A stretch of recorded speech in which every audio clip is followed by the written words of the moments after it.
Hello everybody, welcome back once again to the Final Fantasy XIII walkthrough. We've got to do a little, or I'm gonna do a little bit of upgrading here. Now this stuff, especially with these collector catalogs, if you don't have the cash to spend on these, don't bother. We'll end up getting at least one of them later on anyway. So, again, if you don't have the cash, and they are very expensive, obviously 100k each, don't bother. I am going to upgrade the ones that I have here. And kind of in hindsight here, I kind of wish I hadn't done this as well, just because I really didn't feel like it ended up being worth it. Typically I didn't, I guess these fights that we'll be going through, I don't really put a whole lot of value on the drops anyway. So, again, I really don't feel like it's really worth it. Again, we are going to be getting some of these catalogs later anyway. And, again, I just really don't feel like it's worth it. So, don't stress if you don't have the cash to spend on them. Again, just not really worth it. But anyways, what these are going to do, however, the collector's catalog, I believe it's the collector's is it increases the rate of obtaining normal rarity items, so the non-rares I guess I would say. And then the connoisseur's catalog will increase the rate at which you obtain rare items. So there you go. So that's item scavenger and item collector.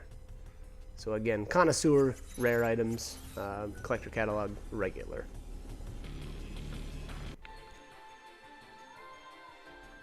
And if anybody, which I'm sure people would like to know, but the percentages and what they actually increase your drop rates by. But so anyways, the collector catalog is going to increase your normal item drop rate by 50%.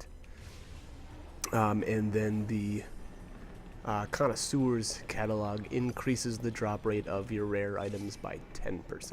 So, unfortunately, rares still end up being extremely rare, and commons are just, I don't know. I mean, it's good. And definitely, I ended up pairing up,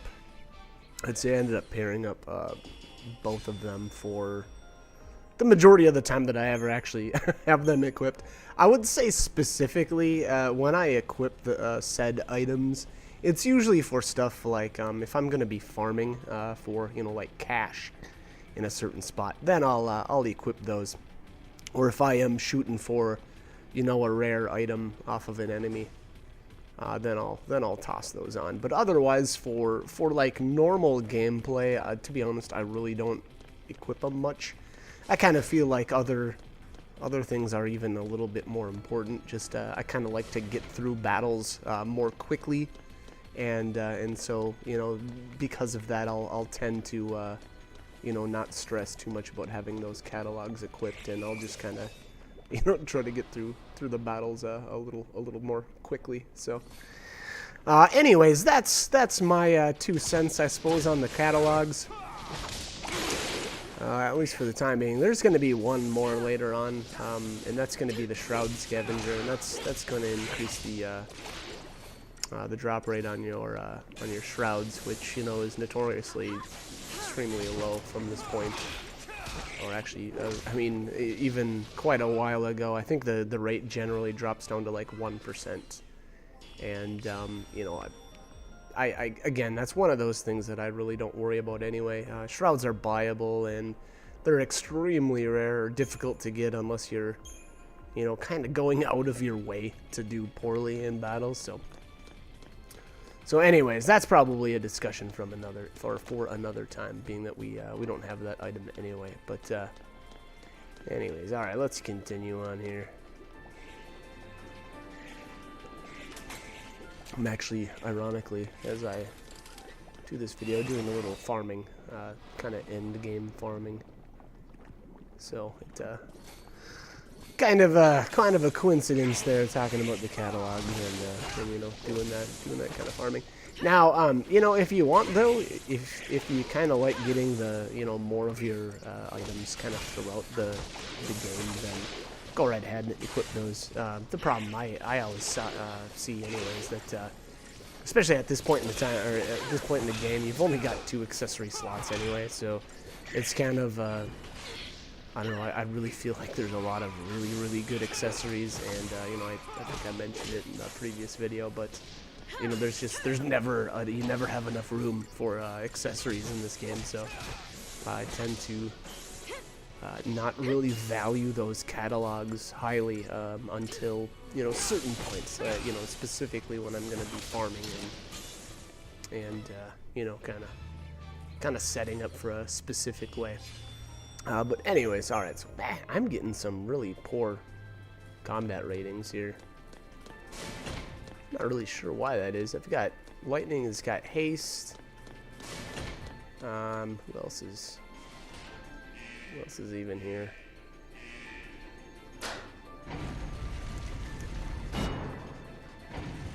Oh, all right. What do we got here? I guess they don't train l'Cie to make peace. Okay. This is just a little cutscene there. Anyways, all right. So what do we have here? Lightning's hasted. Snow's got the auto bravery. Saz is looking good. I don't know. Maybe it would have been a decent idea to start out with that the paradigm that that Saz would buff everybody with haste. That may have been a better plan, or that, you know, probably would have got me some better battle ratings. I think these guys have some really high like base stats, so I kind of feel like that might be what's kind of dragging my ratings down a bit. But anyways, I don't know. These Pulsework Knights aren't that big of a deal. Obviously, they've got some pretty nasty AOE attacks though, once they actually get up to you. But I think as long as you're using the Relentless Assault, you'll probably do all right. Getting these guys, you know, once they get staggered, obviously they can't do anything. So, and here I'm really pushing it. Obviously, Lightning is super low on health, but I fully expected to get this guy staggered before he was able to attack again, which I just did. So I'm curious how this this battle rating turns out. This I'm pretty sure this should be a 5-star. I felt like that was, yeah, there you go. Not by much though. I mean, we're really only about 37 seconds faster than the target time. So I don't know. Something still feels a little off, and I think it is because Snow's got a really leveled up weapon, and actually everybody does. I think everybody's got a maxed out weapon at this point. Maybe not Saz. I'm not sure now. Lightning definitely does. But anyway, so that's, you know, that's bringing up the, or sorry, I should say bringing down the target time. But I don't know. I feel like that's fairly offset though with the auto buffs I have on. So again, I'm a little surprised that these battle ratings aren't all that great. Although I suppose I think that was 2 5-stars in a row. All right, so this fight. Oh, you're definitely gonna want to take out this. What is this guy? Stikini. Yeah. Take that guy out first. I think that's the one that'll debuff you. And obviously these Pulsework Knights are just way more tanky, so the Stikini is really easy to take down fast.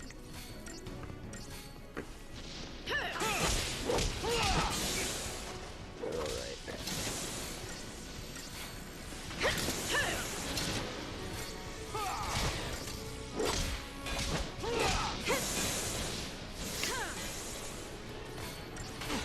Alrighty, so anyways, yeah, like I said, actually in the couple of the previous videos and some of the previous farming spots, I was using this combo of 3, and I was actually really happy with, I think it's the Decimation paradigm there, where Saz starts out as the Synergist, Snow is Commando, and Lightning's Ravager. And I really just like that because Saz sticks haste on everybody first. And then I think generally he'll stick the bravery spell on Snow after that. Now, obviously, Snow is already starting with that on, so it's kind of less of an issue. And to be honest, these auto buffs, you know, are really good. Oh, Feymark. That's a new coat, I guess, or symbol, however you want to say it, for Snow. And actually, I really like that. We'll talk a little bit about that in a bit. But these auto buffs are less. Actually, I would almost say like less effective with this combo of 3. And really, that's because Sazh is able to buff up haste, bravery, and faith already. So, you know, if I was to start with that paradigm instead, you know, he would be tossing out those buffs, and then I could, you know, potentially equip something else then.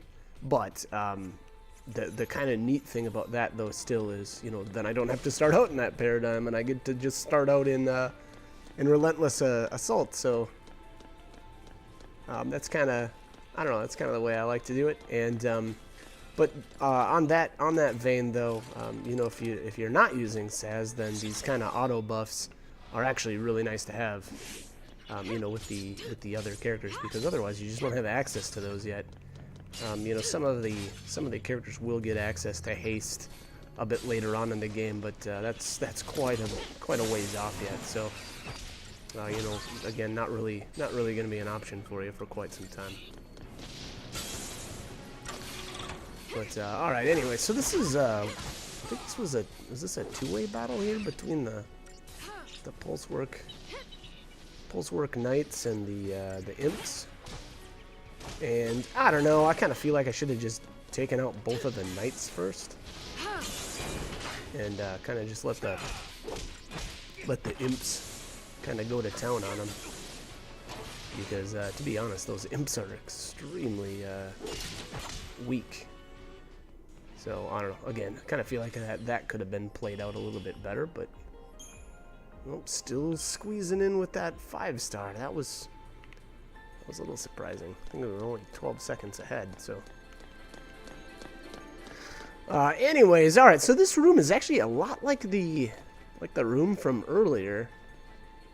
The only difference here is I feel like there's less enemies on this bridge, and obviously we've got a behemoth here. And I think, now I'm not sure if I was able to get a preemptive on this. It sure looked like I was going to get one, but I'm not sure if when I actually initiated it, it indeed was. So we'll see.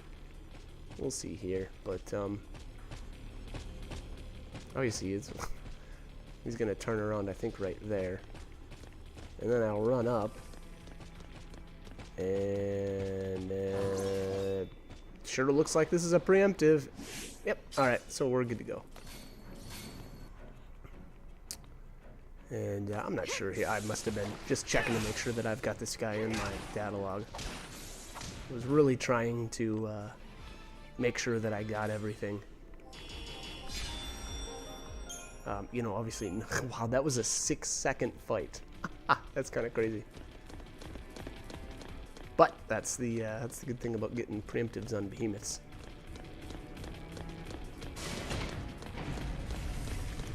Alright, here's another one of these weird rooms where the enemies are just coming out of the walls. Coming out of the woodwork. Well, I guess this isn't really woodwork, is it? Metalwork? I don't think the saying still works well. Anyways. The Circuitrons, again, nothing really fancy with these guys. Just take them down as fast as you can, otherwise they're going to blow up in your face. So, Relentless Assault away. Those guys have a really good, I think it's a really good rare drop of I think it's the Bomb Core. Not 100% sure, but it looks like I just got the regular drops there of goes the Bomb Ash. And now here you've got I think this is right. This is technically considered a 3-way battle. Obviously, you're gonna want to take down these. Oh, I don't know if I should have. I feel like I should have picked this Stikini guy first. Yeah. Ugh. So he put Deep Protect in. I think is that Daze on Snow there. Unfortunately.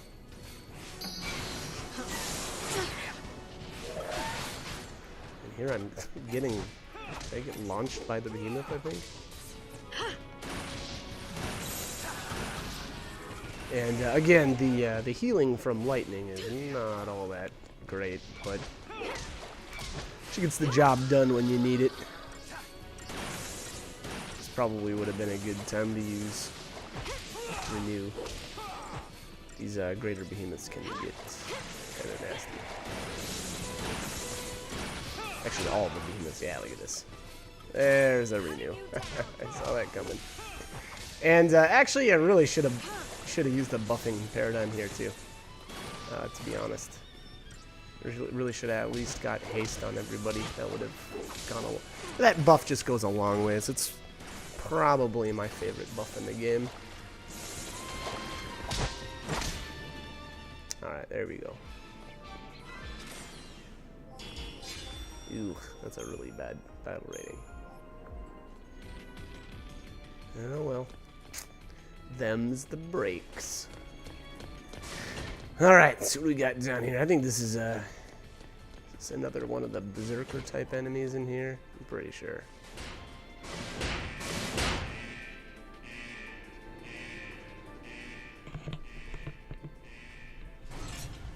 Yep, here we are. Alright, so this is another one of the... Oh wait, this is just a regular berserker. I'm pretty sure we've already fought these. Yeah, I'm pretty sure we fought these in the last video. But if you haven't already got the Centurion Blade in your data log and, you know, I guess obtained all of the pertinent information from them, now's your chance to do it. One kind of neat thing though about this guy is that when you do defeat the berserker, you basically that just ends the battle, and you don't have to worry about taking the Centurion Blade down. But the combination of the Centurion Blade and the berserker itself can be pretty nasty, so you really got to be careful here. Obviously, lightning is getting worked. Yeah, looks like we're able to finish it off though before we got chewed up.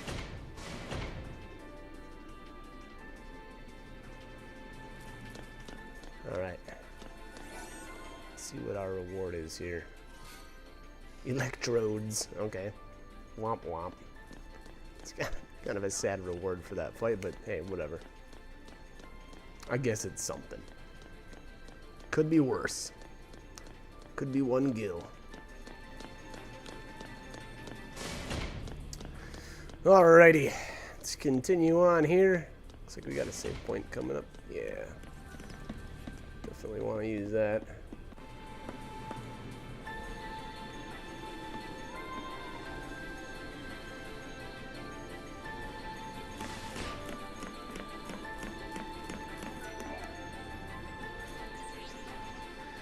And I think this elevator here, there's some auto battles, or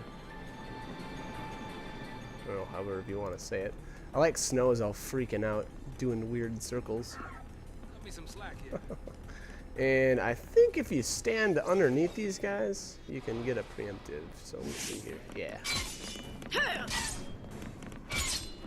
So I was quick enough to get a preemptive here. Although, to be honest, these guys aren't all that I don't know, scary enemies anyway, so even if I hadn't, it probably would have been that. But that's that, alright. 16-second fight, nice.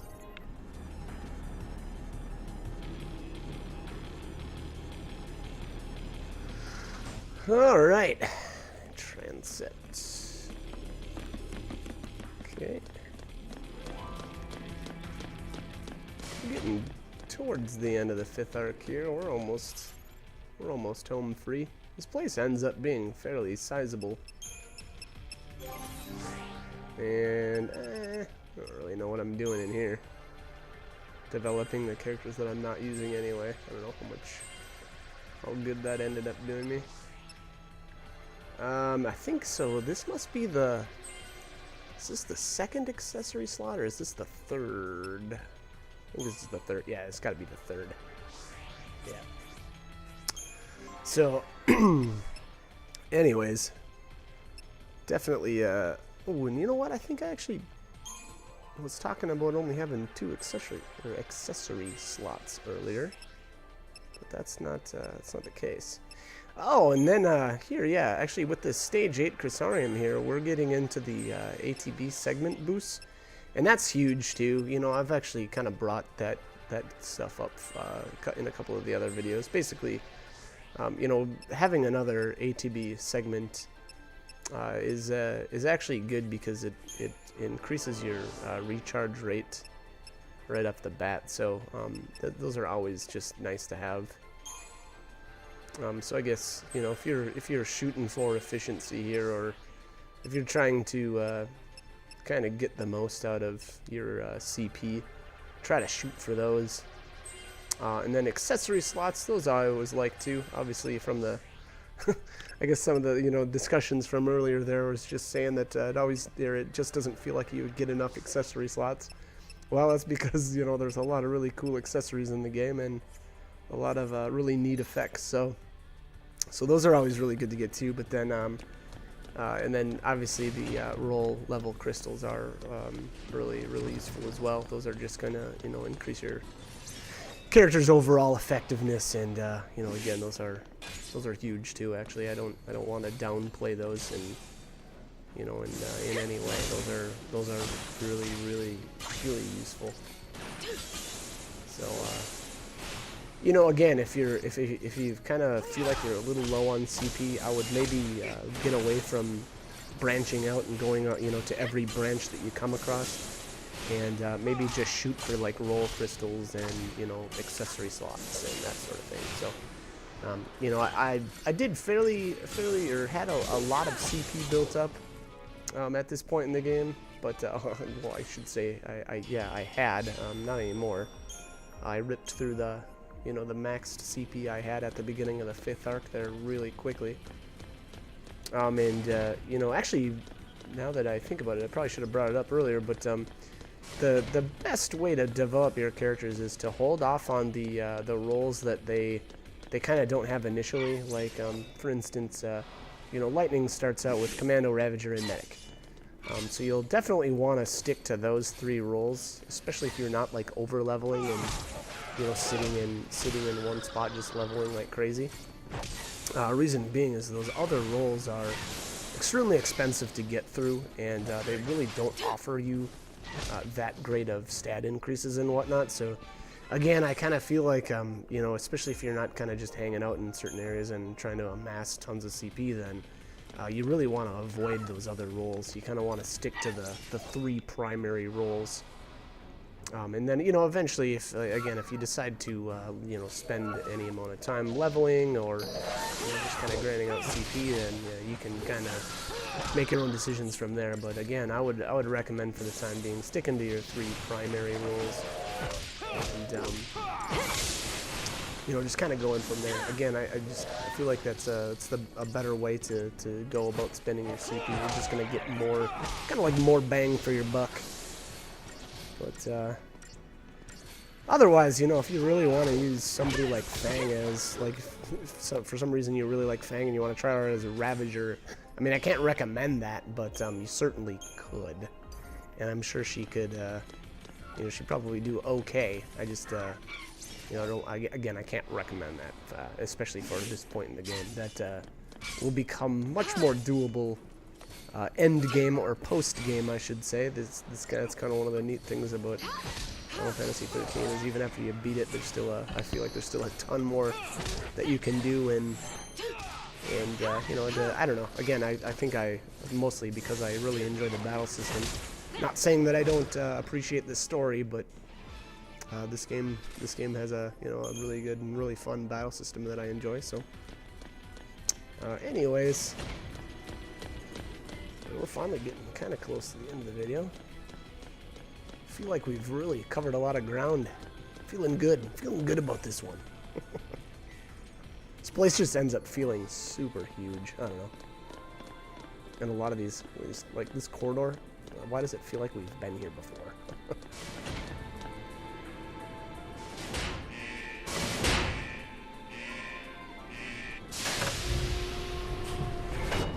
Alright. Couple more berserkers.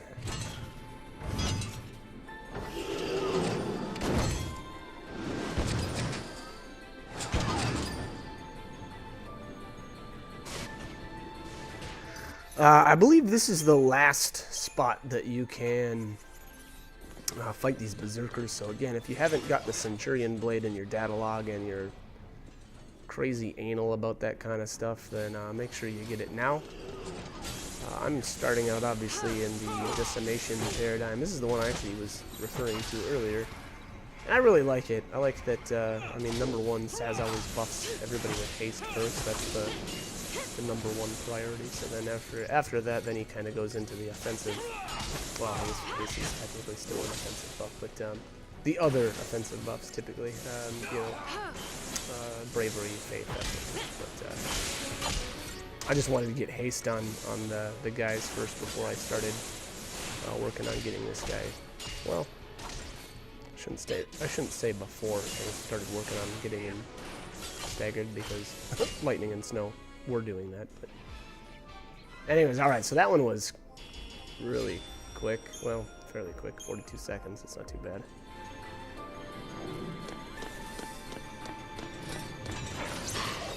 But all right. So here's the second one.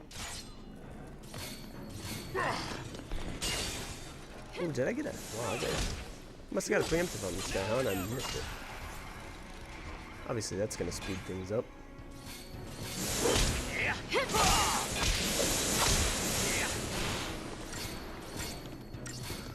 All right. You know what? After this guy goes down, it looks like we must save, and then it's actually going to end up being the end of this. Oh wow! I wasn't able to get this guy down before the stagger ended. That's kind of sad. Sad first. Okay. Anyways, all right. Yeah, it looks like we're just about out of time, so I'm gonna cut the commentary here. So hope this guide was helpful though, and hope you guys join me for more. All right. Thanks for watching.